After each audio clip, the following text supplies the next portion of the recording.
Hello and welcome to the New School OBGYN podcast, a podcast in women's health, but for everyone. Our goal is to promote good and reliable knowledge because the source of your information matters. My name is Eric Schmidt. I'm a board-certified OBGYN, and today, again, I have with me Dr. Olga Valieva. Hello. Thanks for having me back. We're glad to have you back. Please consider downloading and following along. We're on all the major podcast hosts, and check us out on YouTube for the video podcast, which I finally started my video editing, so check those out. All right, and again, I have Olga Valieva. We practice together in Seattle, and today we're going to be talking about the third trimester of pregnancy. Fun trimester. And I thought she'd be fun because she's been through it a couple times. Yes. And so what we'll talk about in this episode, we'll go over some of the highlights of the prenatal visits, common concerns, questions, give our own clinical insight, and other things to remember. But you might notice through the first and second trimesters, the prenatal visits are a little bit spaced out. It seems a little weird, I think, when I tell patients, when you see them in the first trimester, you're like, we'll see you in a month. And I just feel like someone wanted to see a closer interval. But anyway, we finally do see patients usually a little more closer together in a normal pregnancy in the third trimester, and that's because things kind of start to happen. Yeah, and the reason we give so much time in between in the beginning is we'd want to have the baby grow a little bit. Like not a lot of excitement happens in the beginning, and we can always address some of the concerns online or through phone calls. But in the third trimester, and this is what I typically tell my patients, I don't expect anything to go wrong or bad, but if it were to happen, it typically happens at the end of the pregnancy, which is when we want to keep a closer eye on you. And especially if you have a high-risk pregnancy, I don't think we're getting into too much detail on that. We do need to see more often just to monitor you and monitor the baby as well. So that's why you're going to be tired of us at the end of your pregnancy. Hopefully not. So, and it can be tailored a little bit too. If you're someone who's had you've had other pregnancies, other prenatal care, you might be able to, if everything's again going very well, you might be able to say, instead of seeing your provider every 2 weeks, could be every 3 weeks. Absolutely. Or again, if it's higher risk, might be every week. Kind of depends on the different issues. All right. So third trimester, we say it starts at around 28 weeks pregnant. Yep. 28, 29 weeks. Yep. We talked about the glucola, which we just completed. And one of the first things or check boxes after that is we want to make sure mom is up to date on their vaccines. Absolutely. We may or may not have already been harassing you about getting your flu shot, especially during flu season. And another thing we're always recommending throughout any trimester of pregnancy is the COVID vaccine. I know there's still a lot of concern, and it's a newer vaccine, but the science behind it is sound. It's been, the science has been out for it for a long time. It's just the vaccine itself is novel. But in the third trimester, there's so many physiologic changes within your heart and your lungs that it does become more difficult to fight the virus if you were to get it. So this helps you not, have as many severe symptoms. Yeah. And another vaccine we always recommend in the third trimester is a Tdap vaccine. That's tetanus, diphtheria, and acellular pertussis. And it's not really something that we as grown-ups need every year. It's something that we're good for about every 10 years. But in pregnancy, we're actually vaccinating the baby. We're not vaccinating the mom, because babies have a very weak immune system, and they're very, very susceptible to pertussis, or commonly known as whooping cough. Pertussis is a bacteria, and it's very common in certain communities. It's pretty prevalent in the Washington community, especially in the Puget Sound area, and it's transmitted from close contacts or people that are going to be around your baby, yourself, or childcare centers. So when we vaccinate the mom, we're passing on the vaccine and the immunity to the pregnancy or the baby through the placenta. So, yes, it helps the mom too, but really we're just trying to protect the baby. Yeah, so as normal healthy adults, we get that vaccine every 5 or 10 years. I think it depends on which one. Yeah. And so often patients say, well, I got that. Yeah, but we do give it every pregnancy because we want those fresh antibodies to be passed on to baby so that they can have those antibodies in those early couple months when it's really vulnerable time. I think the little kiddos get it when they're like 2 or 3 months? At 8 weeks is from what I remember. Gosh, okay. I kind of was half asleep during my postpartum phase. I believe they get it at 8 weeks is the earliest. So those first 2 months, babies are just so susceptible. And anyone who's going to be in close contact with a newborn, parents, family members, anybody who's going to be kissing on your little love bug, you want to make sure that they have their vaccines up to date, because it can be very complicated for the baby and unfortunately can be deadly. So we want to protect the baby as much as we can after all the work that we've put into this pregnancy. So don't feel bad to ask your close contacts and who are going to be seeing the baby to get that. Absolutely. The ideal time to get the vaccine in the third trimester is between 27 and 36 weeks. We don't want to wait too long, because it takes a couple of weeks for the vaccine to start manufacturing, your body to start manufacturing antibodies and pass them to the baby. And we don't want to give it too early, because then those antibodies fade and there's not enough of a volume. So we do give it at a very specific time frame, and 36 weeks is kind of the cutoff. If you don't get it at that time, or weren't sure about it, or whatever happened, we can give it to you right at the end of the pregnancy. It doesn't have as much of a protective effect, but you're more boosted, so at least you're protected and potentially passing it on through the breast milk as well. Exactly. Another thing we're paying more close attention to each visit, again, we're paying attention to vitals, blood pressure, but also is the growth of baby. Now, we don't see, well, I guess let me back up. Give or take after 24 to 28 weeks, we're starting to measure the fundal height. And what that is measuring the size of the uterus in baby, from mom's pubic symphysis up to the top of where you can feel the fundus of the uterus, or the topmost part of the uterus or baby. And after about 20 weeks, that tends to correlate in centimeters with each week. So if somebody's 28 weeks, we kind of expect them to be measuring around 28 centimeters, but this can fluctuate because every body is different. It can fluctuate a little bit, but we want to be within a couple centimeters.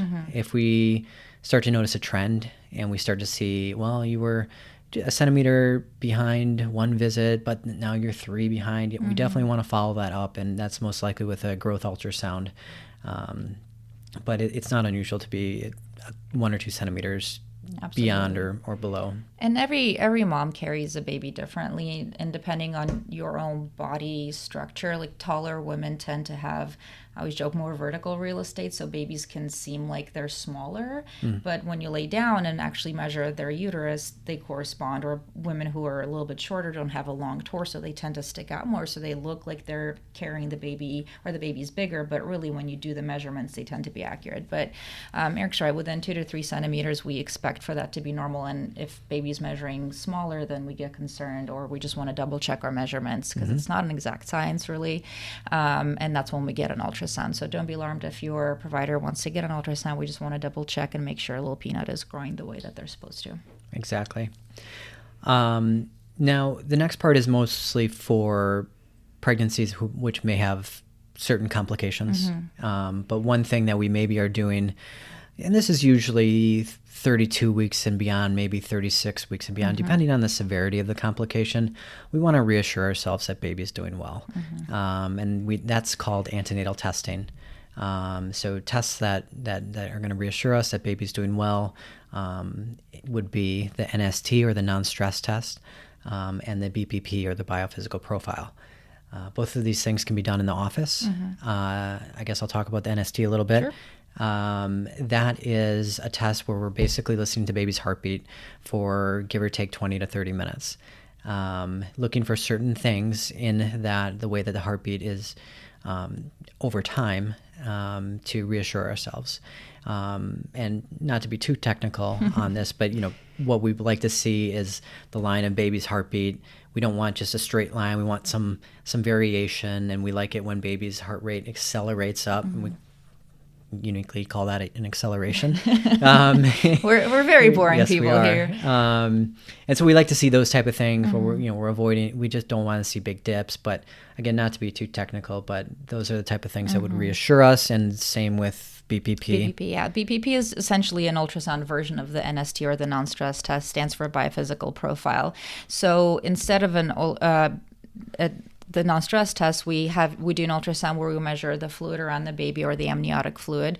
Eric's counting. This is a test. There's 8 things, or 4 things that add up to 8. Man, I'm so bad at math today. It's okay. So there's Pressure. fluid. We want to measure the movements or monitor the movements of the baby. We want to monitor the tone of the baby. How is the baby kind of floppy, or is Flexing it pretty, and, strong? And we also want to measure practice movements or practice breathing movements. And we watch that by looking at the ultrasound and seeing if the diaphragm is moving. The test has to be done within 20 minutes. And if the baby doesn't pass, depending on the score, then we can add the NST on top or repeat the ultrasound. And like Eric said, we do this oftentimes for high-risk pregnancies, but sometimes mom will come into the office and say, I haven't felt my baby move very well, and we just want to reassure that the baby's getting good flow, that the fluid is looking okay, and maybe it was just an off day and the baby just didn't feel like kicking around too much. So if your provider has you do this, don't be alarmed. We're just doing it to make sure baby's doing okay, getting enough oxygen, and just to make sure that nothing bad happens over the next week or two for the visits, between visits. Since I don't know if we'll cover it in a separate topic, let's go off the outline here and say, what do you tell patients for what they should expect for movements? As far as how many trigger movements? Yeah. trigger concern or not. Sure. Because I think there's certain things where patients get over worried about this or worry too soon in the pregnancy. Yeah. So one thing I always tell my patients is that babies do go through sleep cycles more consistently in the third trimester. And just as we get tired and we want to take naps, and as the baby will too after birth, so do babies inside.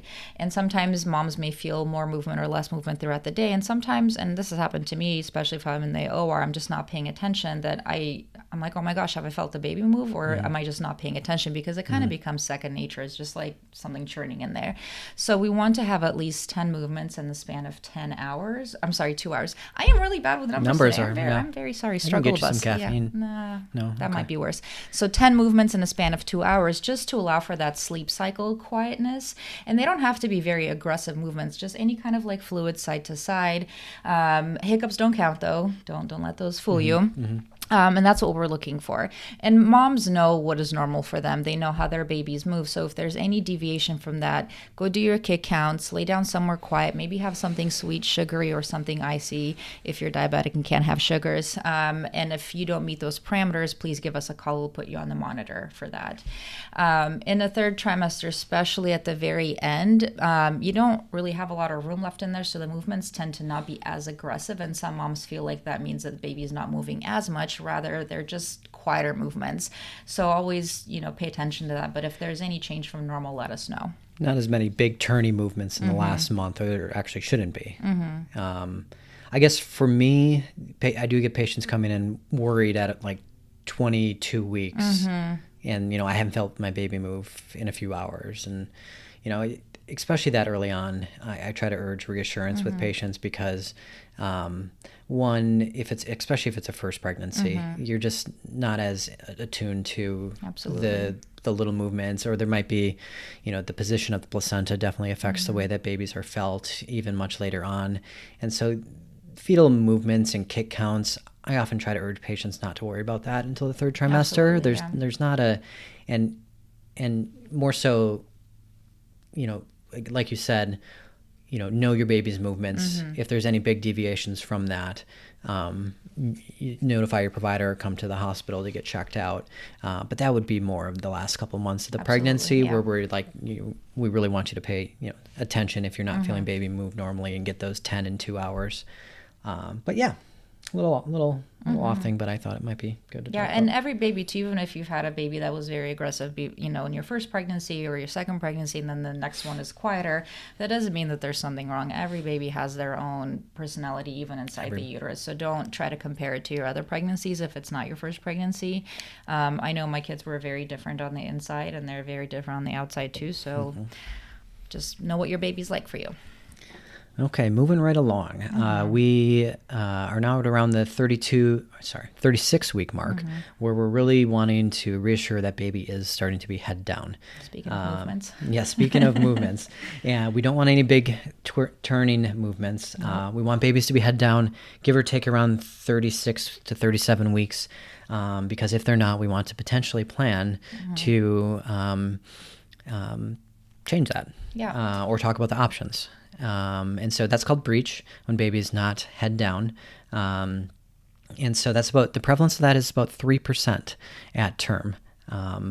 And so it's pretty rare. Babies usually find their way head down. We're trying to give them the time to do that. But as babies progress to 37, 38, 39 weeks, they're getting bigger. The fluid's actually going down a little bit. It's actually harder to do those, what we'll talk about here in a second, but turn baby. And so that's why we're checking around 36 weeks. Should we talk about why it's important for the baby to be head down? Yeah. Have you talked about that? Yes, for delivery. Yes. Yeah, okay. So babies, the standard and the safe way of caring for a delivery is babies to be head down for a vaginal delivery. It's different for twin deliveries, but if a second twin can be born with breech extraction, but we really, for the safest delivery for your baby, really want baby to be head down for a vaginal delivery. And don't worry, unlike us adults or people outside of the womb, being head down isn't going to harm us for too long. Babies need to be in that position. The head at that age is the biggest part of the baby. So the concern when a baby is breech or coming butt down is that the butt and the shoulders and the belly are the skinnier, smaller parts, and the head is the big bony part, and it may not fit through the cervix. And sometimes the head will not come out, so we have to do a lot of different maneuvers, and it can be pretty complicated and cause complicated issues. And stressful, because when babies are head down, their umbilical cord is still up and protected. But when they come out feet first, the umbilical cord comes out first, gets pinched, and you're kind of on the clock. Yep, absolutely. And the sad thing is, I don't know if it's sad, but a lot of us are not as trained or not trained. I personally haven't done breech deliveries often just because it never happened, so I'm not as adept at them. And there are people that are very experienced in doing breech deliveries, but I would say most physicians or midwives are just not equipped to handle a breech delivery, at least in this country. So of a pregnancy with one baby. Correct, right. If this is your 10th baby and you can sneeze a baby out, that's very different. But for the most part, we don't recommend having a breech delivery. So we want to make sure that your baby is in the right position and head down, and to assure the safest delivery. In a C-section, don't care as much. We can pull the baby out whichever way, but a little different in a vaginal delivery. Yeah. So around 36 weeks, if we detect baby is breech or not head down, we start to plan for doing something about that. And that's called an external cephalic version. What we're basically doing, basically the options are, we turn the baby, or we plan for a C-section if baby does not turn on their own by your due date, right, or around there. And so, which can still happen. Still happen. But if we want to try and do something about it, and a pretty successful way to do it is to try and turn baby from the outside by pushing and manipulating baby with the hands on mom's belly, in an attempt to try and get that butt out of the pelvis and put the head back down. It's a procedure that can be, there's a couple, it's basically done the same way everywhere, but you have a couple options for that. One option is pain control, because, some babies, if a mom has had, especially have had other babies before, it can be a pretty easy turn done in the office. In some places, do it in the office. It can be a pretty easy turn, but sometimes it can almost take all my strength to do it. And with your big strong man with muscles. My big strong muscles, and so it can obviously be very uncomfortable. I think moms do really good in focusing and in realizing the situation, but the option is if you can get mom's pain under control, and basically that would be with an epidural, do you have a little bit increased chance of success? And if mom is potentially fighting the version, which is because of the pain, which is a normal reaction. You have to overcome that kind of natural reaction to fight against it. And a lot of moms definitely are able to, but sometimes if we really want to try to get the version to be successful, might need some regional anesthesia with an epidural. And even if we try, versions are not always successful. There's about a 50-60% success rate too. And it also depends on the provider too. Some people are more skilled. I'll be honest, I'm not good at them. I don't have that touch. I'm not complimenting this one next to me, but he seems to be more successful than me. That's as far as I'll go today. So if I have a patient who is breech, and I'll ask one of my colleagues who are more adept at turning babies to schedule with them. And, I hope my patients are understanding. I'm good at other things. I'm just not good at this one. If we can't turn the baby, or if mom doesn't want to do version, and there are risks to both of these procedures, it's not a risk-free procedure, then we schedule for a C-section. We pick a date and time, ideally by due date, just because we don't want mom to go into labor with a baby breech, because that just becomes more of like an urgent emergent situation. And sometimes, babies will turn. So whenever I do a C-section for a breech, the day of the C-section, I always do an ultrasound just to double check, because the worst thing would be is for me not to do an ultrasound and it turns out the baby's head down. That's kind of rude. So we will always check, and if the baby's not head down, we'll proceed. If the baby's head down, then you go home and come back in labor. Yeah. We can do a whole podcast, I think, on Absolutely. this. Yeah. Or a YouTube video on this, and maybe even give some more clinical insights, more of the risks, benefits, and who is it right for, who's it not, because every situation is different. Absolutely. All right, GBS. Yay, GBS, Group B streptococcus. It is a fun thing to say. So GBS is a bacteria that we check all pregnant moms at the end of their pregnancy, usually between 36 and 37 weeks. It is actually a normal bacteria that's found in our vulva and rectum, and part of normal flora, so I don't want women to think that this is an infection. It's just part of our bodies, right? So about 10 to 30%, depending on regional demographics, will have more of this bacteria than not, and it can colonize the area, including the bladder. The reason we care about this is the high colonizers, they can pass on more of the bacteria to the baby during childbirth, and it can cause some pretty serious complications that we don't like to see. It's not common, but it's common enough that we don't want to see it. So things that babies can be exposed to if not treated are the bacteria would be higher risks of pneumonia, meningitis, really terrible skin infections, sepsis, which is a blood infection, and they tend to spend a lot of time in the NICU on antibiotics, and unfortunately there can be death from that too, and we just don't want to see that. So we check all moms. The swab is done at the opening of the vaginal canal or the introitus, as well as the rectum. So sorry, but it does have to go inside just a little bit. We have to make sure we're checking it right. And if you are positive or a high colonizer of this, then in labor we give you antibiotics. If you're not, go on and have your labor the normal way. So the antibiotic is typically penicillin. If you have a penicillin allergy, we always check to see what other antibiotics the bacteria are susceptible to, so that we know how to treat you in pregnancy. If this is, say, your third or fourth kiddo and you are positive for this GBS bacteria and we don't have enough time to give you antibiotics, then we just have to watch the baby a little bit longer after delivery, just to make sure that they don't develop any symptoms of the diseases. And if we catch it early, we can treat it early. The worst case scenario is you go home and we miss something, and then something terrible happens to your babe. So sorry about poking and prodding at you, but one of those safety things we have to do. Yeah. One of those rare but serious things. Absolutely. And this is something that if moms are not comfortable with this, they can self-swab. But I just want to stress that we have to make sure that we do it right. So I always talk to them about the option of doing it themselves if they don't feel comfortable letting us do it. But and I did this to myself both my pregnancies, because I know how to do it, and I've had patients do it, too. Yeah. So it's not as scary as it sounds. It takes 3 seconds. Yeah. It's pretty quick. And it's we talked about scary things that can happen with this. Again, it's rare.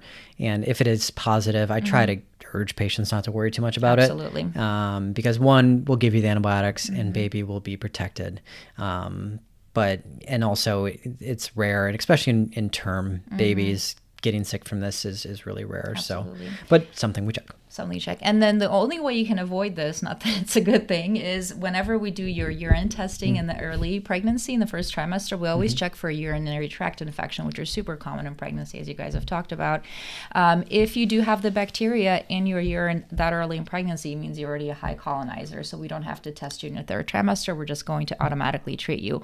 Or if you've had a previous pregnancy and a baby affected by the GBS and you're automatically a high colonizer, we don't have to test you. So pretty unusual to not be tested for this bacteria. And even women who are having a C-section, we still check them, because they might go into labor ahead of time, or they might want to try vaginal delivery after their C-section. So we always check just to be safe. Safety first. Yeah. Well, good.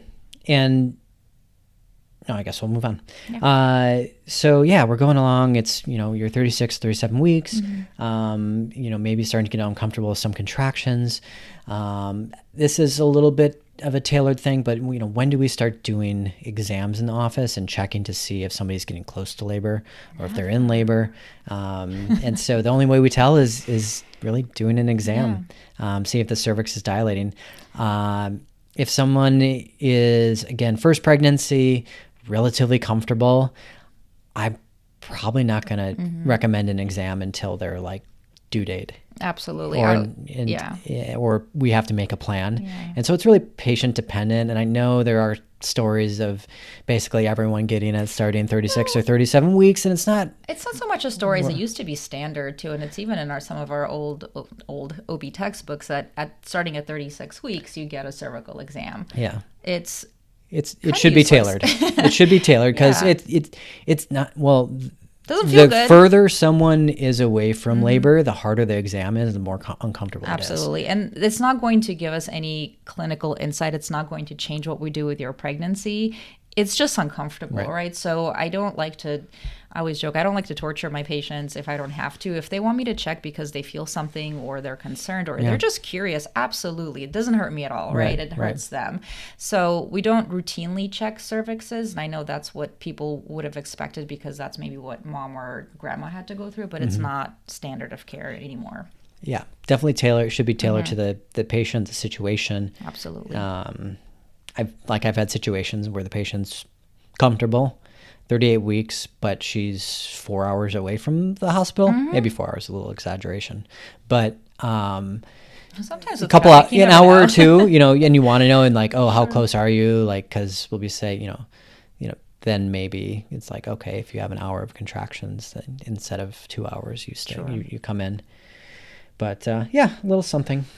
Tidbit there. It's always your choice. It's always your option. No one's going to force you to do a cervical exam if you don't want to, so don't feel pressured into it. Well, and conversations to start having with your provider. There are a number of things that are just good to discuss. Because things happen sometimes quicker than you expect, and so if you have any birth preferences, with COVID for a while, there was, restrictions as far as the amount of people that can be there and things like that. Management of your labor pain with, there's a number of different things from, certain position changes, tub, and then the medication options, including like IV medicine, epidural. And so, a lot of things to potentially at least get an idea, especially if it's your first time going through all of this. Leave paperwork. Oh yeah, absolutely. Which no one likes paperwork, but it's definitely good to have that done. I would say, mid-third trimester, try not to leave it for the last week. Have an idea who your pediatrician is going to be. And it's not too late to have conversations about what you want to do for contraception afterwards, or you're potentially start thinking about. I mean, all patients when I bring this up are like, I'm not thinking about future pregnancies. It's gonna happen. But so because you're only going to be so much more tired and just not wanting to think about things like birth control when you're postpartum. Or say you've completed your family and you want to talk about permanent sterilization or permanent contraception or sterilization, then we can bring it up early, and then once you deliver, or say you're having a C-section, then we kind of get it all done at the same time. We're scheduling right away after your delivery. So good conversations to have. As far as, kind of going back on the delivery planning and all that stuff, definitely talk to your birth provider where you're going to be delivering. We only deliver out of one hospital here, but some providers deliver at different hospitals, so know what they have available. Some places offer birth tubs, some places only offer tubs for laboring, some, depending on like squat stools, things like that. And those are important to have. And a lot of stuff on birth plans, like delayed core clamping and skin to skin, we already do that stuff anyways, just because we know that's part of physiology. Some places you might, it's hard to know if how big of a standard that, it definitely is a standard, and especially any place that has, more of a urban Urban. setting, more academic academic. setting, yeah. We definitely, there was a time where these things weren't done, and Absolutely. studies showed and things showed that the benefit and a lot of these things are standard, and we're lucky enough to practice in a place where it is. Absolutely. But it's good to ask those questions. Yeah. And you don't necessarily have to have like a typed up or written out birth plan, but if there are any specific things that are very important to you culturally, religiously, just life-wise, please let us know about them. We want to respect your birth wishes. And if my patients bring in a birth plan, I always go over it with them, and I'm like, hey, this is realistic, or hey, this isn't realistic because of A, B, C, and D. Sometimes if you have a complicated pregnancy, we may not be able to accommodate everything just because of monitoring of the baby in labor. So we just want to talk about it early on, so it's not just like a surprise at the time of labor and then you have a disappointing or maybe not what you planned experience. So I think birth plans are great for bringing up questions you might not have thought about. Absolutely. But it's definitely not a thing where we're urging patients to, have this false sense of like concreteness about their plan for their birth. So. And please don't spend like 5 hours working on your birth plan. It's really, it's important, but it's not the end all be all. At the end of the day, we want you to have a safe labor. We want the baby to be safe. And we'll talk to you about all those things. And if you feel like you're not being heard, then please say something. Speak up. This is your body and your birth. So, Perfect. I think. How do we know we're in labor, Eric? I think that's what I was going to say. Because we talked about movements. And so like the big 4 reasons why someone might, they're at the end of their pregnancy, close to their due date. It's like, when do I need to come to the hospital? And I like to think of it as there's other situations and each pregnancy is different, but there's kind of 4 big things. Yeah. We talked about the movements. Absolutely. And so if you're worried, you do your kick counts and you're not getting that, then you come. If your water breaks. How do you know if your water broke? Sometimes we just pee on ourselves because sometimes we're pregnant, you just pee on yourself. It's okay. So it's not always the Hollywood big gush of fluid in the middle of the hotel lobby. I don't think it ever is it? Sometimes, I don't know if I've seen that. Yes. So things that are happening at the end, especially like 36, 37 weeks, is you're going to feel the baby potentially descending more into your pelvis and more hip pain, more pelvic pressure, feeling like something is about to fall out of you. Don't worry, nothing will. It just feels like it. And that's called lightening. And it doesn't feel light because things are getting heavier in your pelvis, but it's lighter here up in your ribs because you're kind of able to breathe a little bit better because the baby moves down. That doesn't necessarily mean that labor is happening today or tomorrow. It just means that the baby is getting into a better position, but that also brings some discomfort. And some moms feel it, some moms don't. I didn't actually feel that in either one of my pregnancies. I knew that things were moving, but I never felt that lightness that people describe. Right. So I felt robbed. But leaking fluid. So you will have more discharge at the very end of the pregnancy just because of the changes that are happening to your cervix. But really, it does feel... Sorry, this might be TMI, but it actually does feel like you're peeing on yourself because it's just this constant This is stream. a TMI podcast. Is it? Yes. Okay.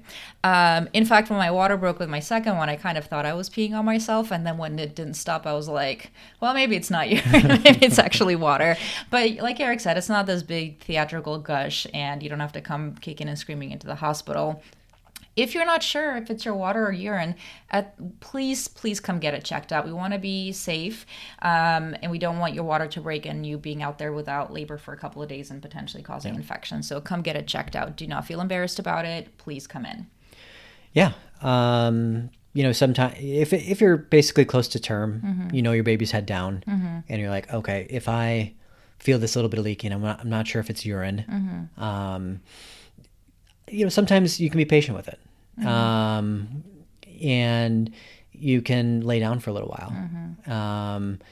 Sometimes if your contractions pick up, that might be a sign that your water broke. Yeah. Or if you stand up and then you get a gush, that's also a good sign. Absolutely. But the only way technically that we would know sometimes is you coming in and getting checked out. Absolutely. Yeah. Contractions, what do those feel like? Feel very different to every woman. Different each pregnancy? And different each pregnancy too. They don't feel great, not gonna lie. I'm sorry, Eric, this is gonna be a lady's situation. There's a certain level of instinct that will kick in that you're like, okay, something's happening, right? Yeah. I promise you will not miss labor you won't not know that it's not happening, right? Like it's going to be uncomfortable. It's going to be painful. It's just kind of like this big wave coming over you. So you may have already been feeling what we call Braxton Hicks contractions. Those are just the tightening of your uterus, and those are practice contractions. Sometimes they're painful, sometimes they're not. But with real contractions, they're lasting about 45 seconds to a minute. They're coming every few minutes, and they're just very intense. And sometimes they're lighter in the beginning, and then they intensify as you keep going further on in your labor. But if you're not sure, still come in and get checked out. Worst case scenario, you have a baby in your car. We don't want that to happen. Yeah. That's very expensive detailing. Also, come to the hospital. Yes. But if you're not sure if you're contracting, we can always put you on the monitor. We can always give you a cervical exam and figure it out from that standpoint. But if you know, I mean, sometimes you just know, right? And especially if it's not your first kiddo, you kind of already know what to expect.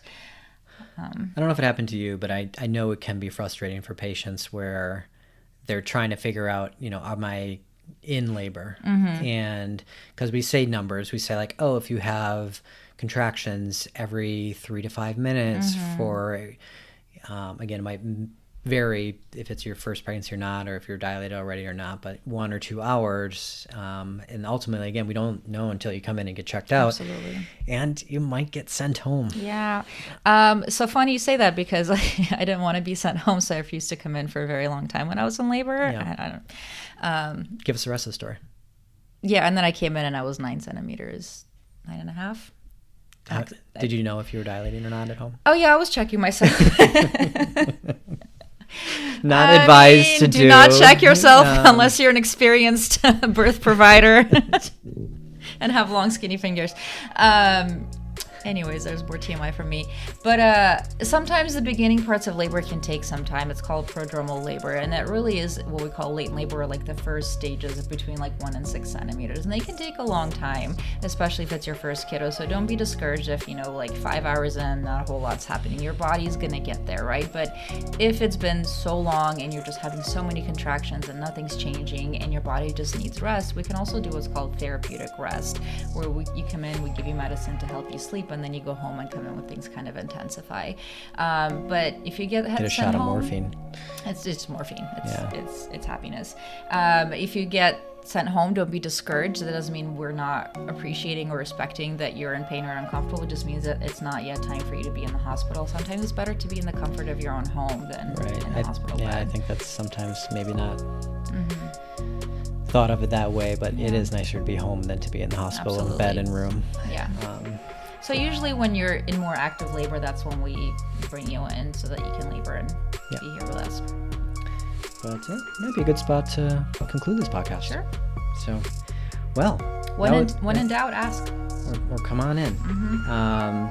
And that is it. Thank you for listening and viewing. If you have any questions, please let us know in the YouTube comments. As always, content of the podcast are for educational purposes only. None of the content meant for personal medical advice. Please contact your medical provider if you're in need for medical advice. Once again, thank you, Olga. You're welcome. We'll see you on the next one. All right. More personal information to be had. Enough TMI for a week, yeah.